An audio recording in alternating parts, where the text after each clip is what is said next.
ne sont pas seulement une attaque contre la République, mais une offense à l'histoire et à la dignité de notre peuple. En ces moments difficiles, je vous appelle à la résilience et surtout à la résistance. Face à cette situation, permettez-moi de vous rassurer. Une riposte vigoureuse et coordonnée contre ces terroristes et leurs parrains est en cours. Nos vaillantes forces armées de la République démocratique du Congo, symboles de courage et de patriotisme, sont pleinement mobilisées, prêtes à défendre chaque centimètre de notre territoire. J'ai personnellement convoqué et présidé des réunions de crise avec une équipe restreinte du gouvernement, le haut commandement militaire ainsi qu'une réunion interinstitutionnelle afin d'évaluer les récents développements de la situation et de lever les options pour repousser les agresseurs et reconquérir chaque parcelle de notre territoire.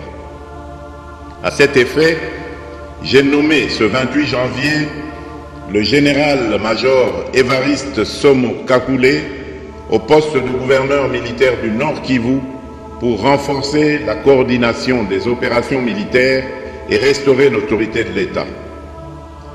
Parallèlement, nous avons engagé d'importantes démarches diplomatiques, notamment au sein du Conseil de sécurité des Nations Unies, ainsi que dans le cadre du processus de paix de Luanda, auquel nous restons pleinement engagés malgré les obstacles.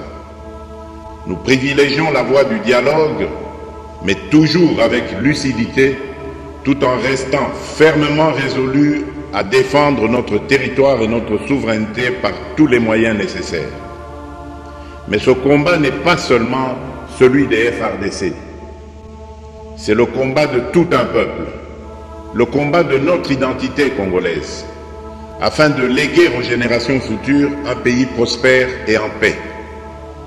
À tous nos compatriotes, dans chaque province, chaque ville, chaque territoire et chaque village, ainsi que ceux de la diaspora, sans distinction d'appartenance ethnique ou politique, unissons nos efforts. Il est instruit d'activer le plan d'urgence humanitaire pour venir en aide aux déplacés. À vous, habitants de Goma et des environs, je ressens profondément votre douleur qui est aussi la mienne. Elle traverse nos cœurs et nos âmes en tant que fils et filles d'une même patrie. Mais face à cette épreuve, je vous exhorte à puiser dans cette force intérieure qui fait la grandeur du peuple congolais. Résistez avec courage, faites preuve de vigilance constante et gardez votre calme malgré l'adversité. Sachez que nous ne sommes pas restés inactifs. Des plans de contingence sont préparés pour assurer la protection de la population civile et prévenir toute escalade de la violence. Les dispositifs de sécurité ont été renforcés pour protéger les zones stratégiques et nous travaillons sans relâche pour garantir le fonctionnement des services essentiels. Je tiens à rendre un hommage solennel à tous ceux qui ont payé le prix ultime dans cette lutte pour notre dignité et notre souveraineté. J'ai une pensée pieuse pour le général-major Peter Sirimwami, gouverneur militaire du Nord Kivu, tombé les armes à la main. Je m'incline avec respect devant la mémoire de tous nos militaires et de tous les Wazalendo tombés sur le champ d'honneur. Je pense aussi aux soldats de la mission de la communauté de développement d'Afrique australe, la SAMI DRC, qui combattent à nos côtés, aux casques bleus de la MONUSCO qui ont sacrifié leur vie pour la paix, ainsi qu'aux innombrables civils victimes de la barbarie ennemie. Leur courage et leur sacrifice ne seront jamais oubliés. Et nous portons leur flambeau avec la ferme détermination d'achever leur noble combat. Je voudrais ici interpeller directement la communauté internationale et l'Union africaine. Le Rwanda continue de violer ouvertement et sans scrupule les principes fondamentaux de la Charte des Nations Unies ainsi que les accords régionaux. Pire, ces agissements se déroulent dans une impunité totale et ce, avec un mépris manifeste des règles internationales et des valeurs que ces institutions sont censées défendre. Cette attitude arrogante, qui ne cherche même plus à masquer ses forfaits, est une provocation inacceptable à l'égard de notre souveraineté et de la stabilité régionale. La présence de milliers de soldats rwandais sur notre sol, leur soutien politique, logistique et militaire à leur pantin du M23, ainsi que leur implication dans l'exploitation illégale de nos ressources naturelles, nous conduisent tout droit à une escalade aux conséquences imprévisibles, mettant en danger toute la région des Grands Lacs. Votre silence et votre inaction face à la barbarie du régime de Kigali et aux atrocités perpétrées par ses supplétifs sur notre territoire constituent un affront non seulement à la République démocratique du Congo, mais également aux valeurs universelles de justice et de paix. Le peuple congolais prend acte de cette passivité qui frôle la complicité. Soyez sûrs d'une chose, la République démocratique du Congo ne se laissera pas humilier ni écraser. Nous nous battrons et nous triompherons.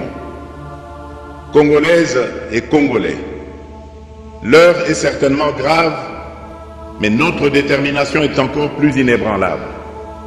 Ce moment critique nous offre l'opportunité de montrer au monde ce qui fait notre force, c'est-à-dire notre unité sans laquelle tous nos efforts seraient vains.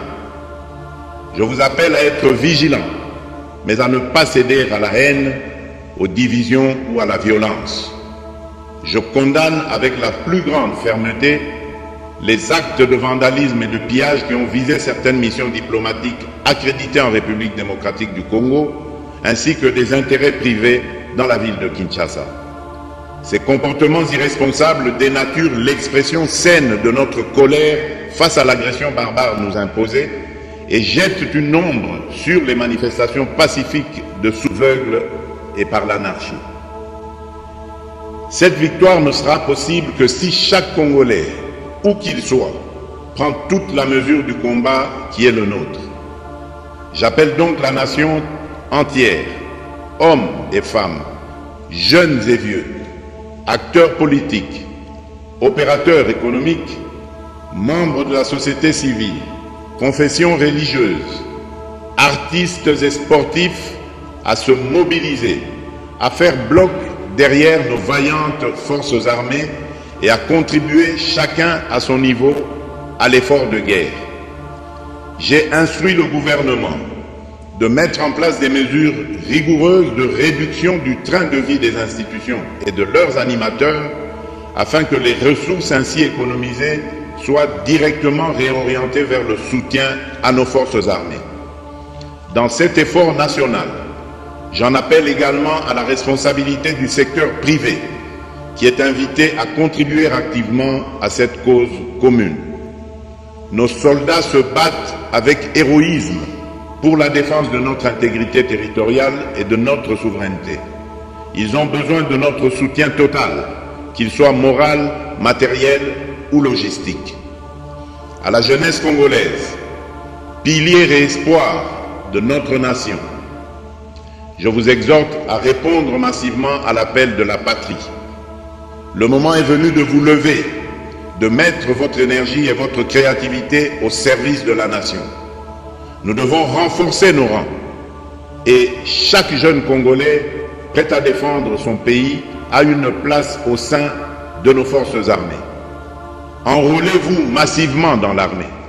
Vous êtes le fer de lance de notre projet et votre mobilisation est déterminante pour la victoire finale.